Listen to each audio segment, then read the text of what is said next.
ये आ गई बात। अब इसके बाद क्या आ गई, तो जनवरी के औसत तापमान को हम लोग जरा सा जानेंगे कि यहां पर क्या होगा। तो ये जाएगा -1 डिग्री से -10 डिग्री तक। अब इस बात को समझने के लिए तो इसमें कभी तो इसमें क्या आएगा, कभी पाला आएगा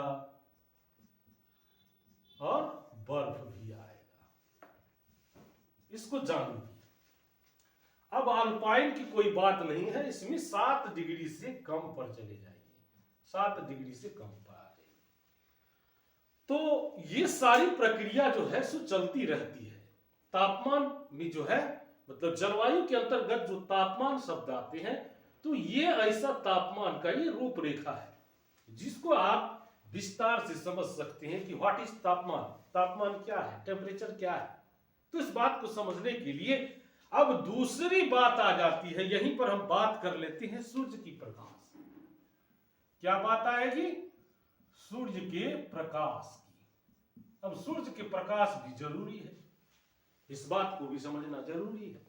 तो सूर्य का प्रकाश भी वनस्पति की विविधता को प्रभावित करने वाला महत्वपूर्ण कारक है, और सूर्य प्रकाश की अवधि, उसका तिरछापन तथा समुद्र तल से ऊंचाई जैसे कारकों का इस पर सीधा प्रभाव पड़ता है।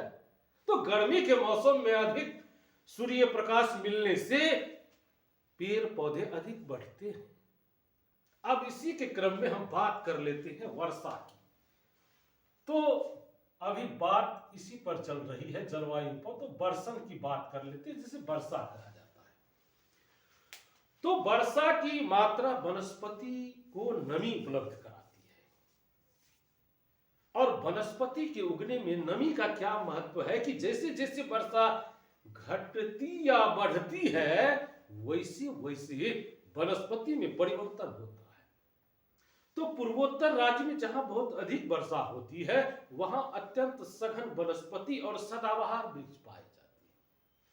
तो ठीक इसके विपरीत पश्चिमी घाट पर्वत के पूर्वी ढलान जो वृष्टि छाया में पड़ता है, जहां वनस्पति की सघनता, उसका प्रकार एवं उसकी ऊंचाई सभी प्रभावित होते हैं।